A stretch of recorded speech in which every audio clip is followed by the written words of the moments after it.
Living in academia and living in society, it's kind of, I wouldn't say the same, but there are very many parallels. And there is one good reason, or there had been a good reason, that we had been talking about a scientific community. That was at least the illusion or the hope when I studied to enter a scientific community. The hope, illusion, but as well the promise. Now, continuing a little bit from what I said recently about the ongoing meaning of tradition, of traditional societies, even within modernity, I want to start now with two paradigms, if you want. The one is by Niklas Luhmann, saying that basically society is about communication. Everything that happens is about communication, and communication is the core of the entire society. The other thing is looking at this unfamous saying from Margaret Thatcher, there is no such thing as society. Now, what actually happens if both are right? It would mean that there is no society because actually there is no communication. Obviously, contradicting our daily experience, there's actually too much communication, there's an information overload, and information is very much about something that is communicated. Nevertheless, if we look at substantial dimensions of communication, there may be a question, is this really communication? Is this real, substantial, meaningful communication? What is meaningful? This is, of course, a question, but I don't want to engage with this. I want to try to think about issues about what is constituting society, what is constituting living together in terms of our substance, our understanding of self, if there is anything.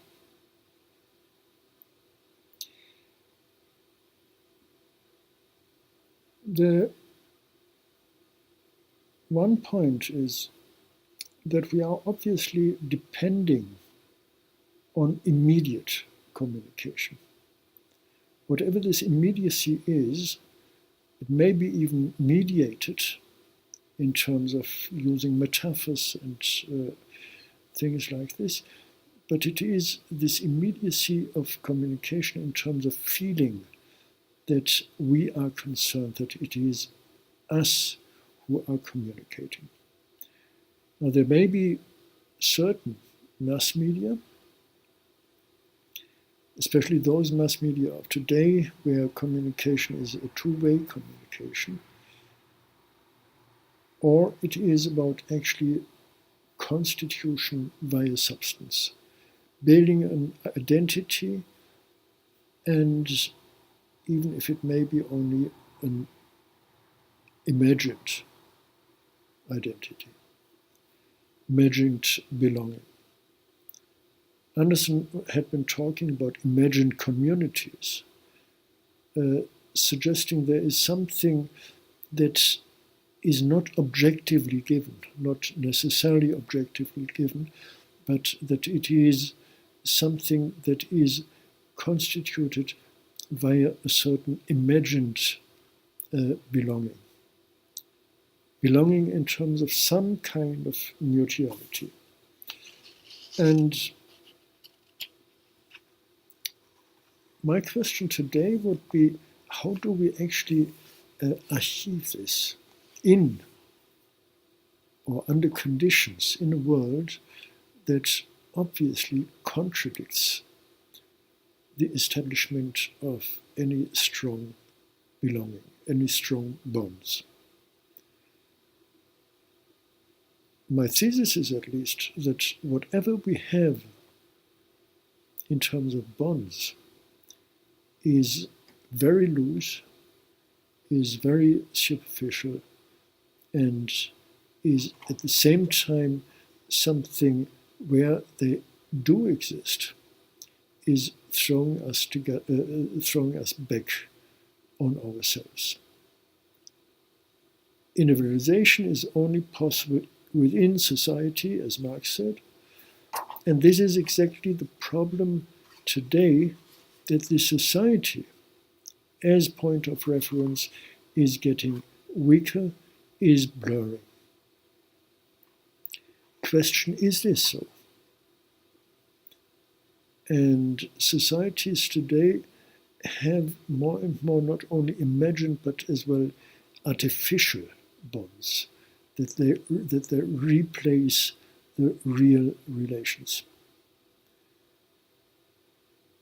Economically, we can follow this back to the process of alienation as objectively given process, development of the commodities. Commodities with their use value, of course they need to have use value, but at the same time the estrangement by production for exchange. So exchange value matters, even if we imagine it is the use value. Exchange value is not real value, is not value we can use. It is a mediating value that we can use to use something or to get something, to get control over something that is useful in terms of that we can use. Be it a commodity, be it a good, be it something to eat, be it shelter, or be it something where design actually matters, where we feel design, the beauty of something is important. And I think we should not underestimate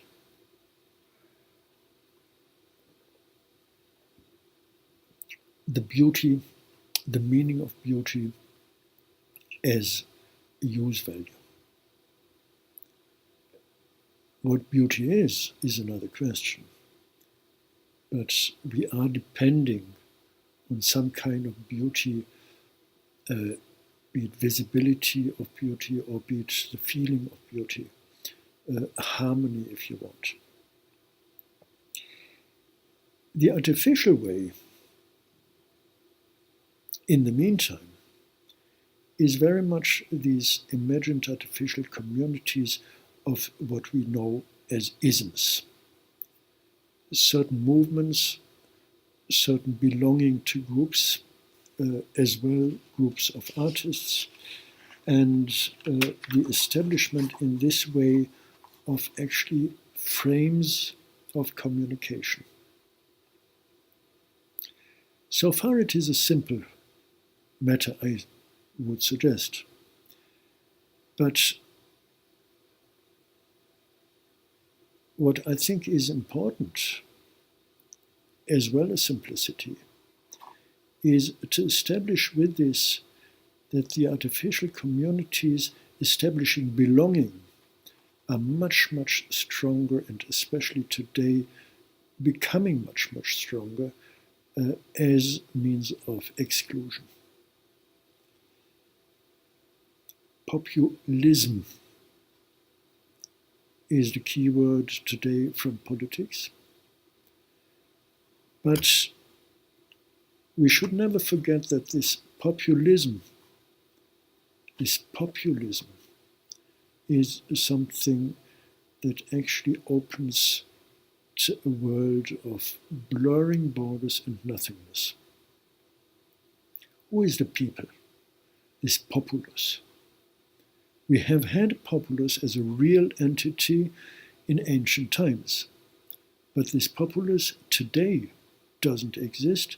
It may be artificially created, established by excluding foreigners, by excluding migrants, but it does not exist naturally. It is not this natural way of living together and producing something together. We are producing for the global market, we are producing commodities for the global market, but we are not producing use values for our own satisfaction. So the danger is, I see,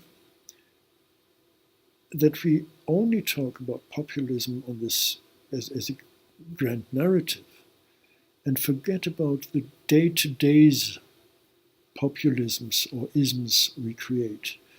Groups of belonging, if you are not one of us, you are against us. And this is especially, or not least in academia, what I see today as a major problem. We are not communicating anymore. There is little discourse, and we are creating groups, we are creating communities that are there only in order to protect our little princedoms. If I look back over the last weeks or months, the time or the times I could enjoy really intense academic exchange, that's very limited. Obviously, it's very limited due to my situation, being traveler, member of the traveling community of academia, but this is only part of it. The other part is a very negative way of school building today. Now, I cannot engage simply because I don't know what it had been like in the early 20th century or something, where we have had all these scientific academic communities, the schools in social science, in economics. We don't have this today, although we have very closed systems, and this is exactly the contradiction, the ambiguity of it. We have very closed systems where we have now a demand, for instance, in economics, for heterodox economics, not mainstream. But what is the mainstream? Is the mainstream really something that is a closed system? We talk about neoliberalism. Neoliberalism is in actual fact a diverse field of different schools. But we try to brush this diversity out of sight, out of mind, and talk about neoliberalism. To some extent, of course, it is true. But the major problem is that the differentiation is there to build little blocks that are closed against each other. With all these deliberations on different schools, heterodoxy, discourses, there is one thing we easily forget. And this is going on through different schools or discourses as well. Decisive is not the academic debate, but the decisive point is what is the practice, what is the societal and social practice? For what are we engaging in scientific work? And does the reality actually allow alternative practice? And there we come back to Luhmann and Thatcher, that actually this Thatcherite idea of there is no such thing as society, that this idea was very much this idea of we destroy it. We destroy it by reducing practice, everyday's practice, reducing it on the exchange of commodity, reducing identity on commodities. We are what we wear, our scarves, our shirts, our shoes, whatsoever. And we are narrowing it permanently down and representing something. And there comes a kind of funny thing, the contradiction again, this paradox of we are creating certain communities, if one wants, but with this we are creating what sometimes is called post-democracy. Because everything is everything, everybody is everything, everything is about new communities. We do not have any communities, every points of reference at the end of the day.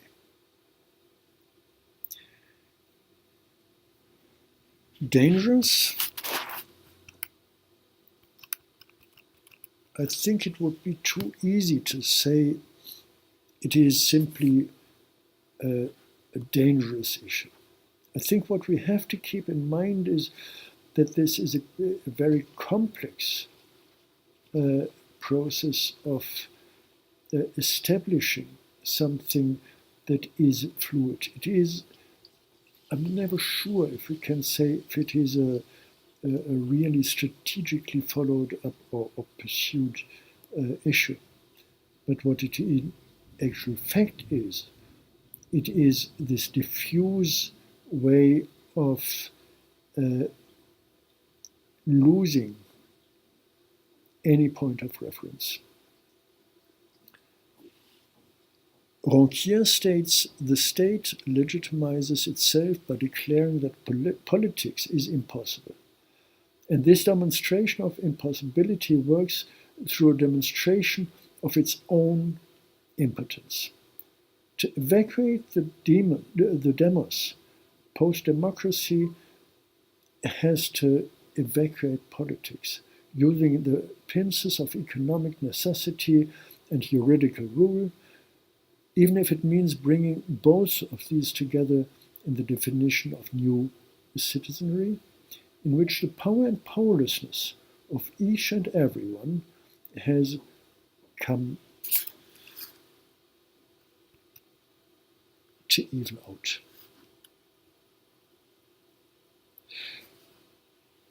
I think this shows clearly this paradox of being allowed to do everything, being able to influence different little items, but at the end we lose complete control over everything, and we are left to ourselves. And this is the point where we individualize within this society, exactly within this society. We completely individualize and lose control over our own life. We try to re-establish it in our private realms, but these private realms are just this, throwing us back to ourselves, building artificial identities, building artificial communities, small communities as well, that are admittedly sometimes very nice, but that are deceiving, or have this deceiving power of giving us the illusion that we control our own life in society. We may be able to control our own life, but we definitely do not control it within society. This is the case in general in society. This is the case definitely in academia, where we have this trend of not schools in terms of discourses, but opinions that have to be defended. Is it worthwhile to go on? How can we go on, and how can we re-establish a consciousness of the academic that actually what many people, wise people, philosophers said, I know more and more that I know very little, and that I have to study, and that studying is not least engaging in exchange, dispute with others.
Décrétons le salut commun pour que le voleur rende gorge, pour tirer l'esprit du cachot. Soufflons nous-mêmes notre forge, battons le fer quand il est chaud. C'est la lutte finale, groupons-nous et demain l'international sera le genre humain. Ces paroles qui trottent dans la tête des opprimés du monde entier sont celles d'un de nos poètes qui s'appelait Eugène Potier. Aujourd'hui, le monde a changé.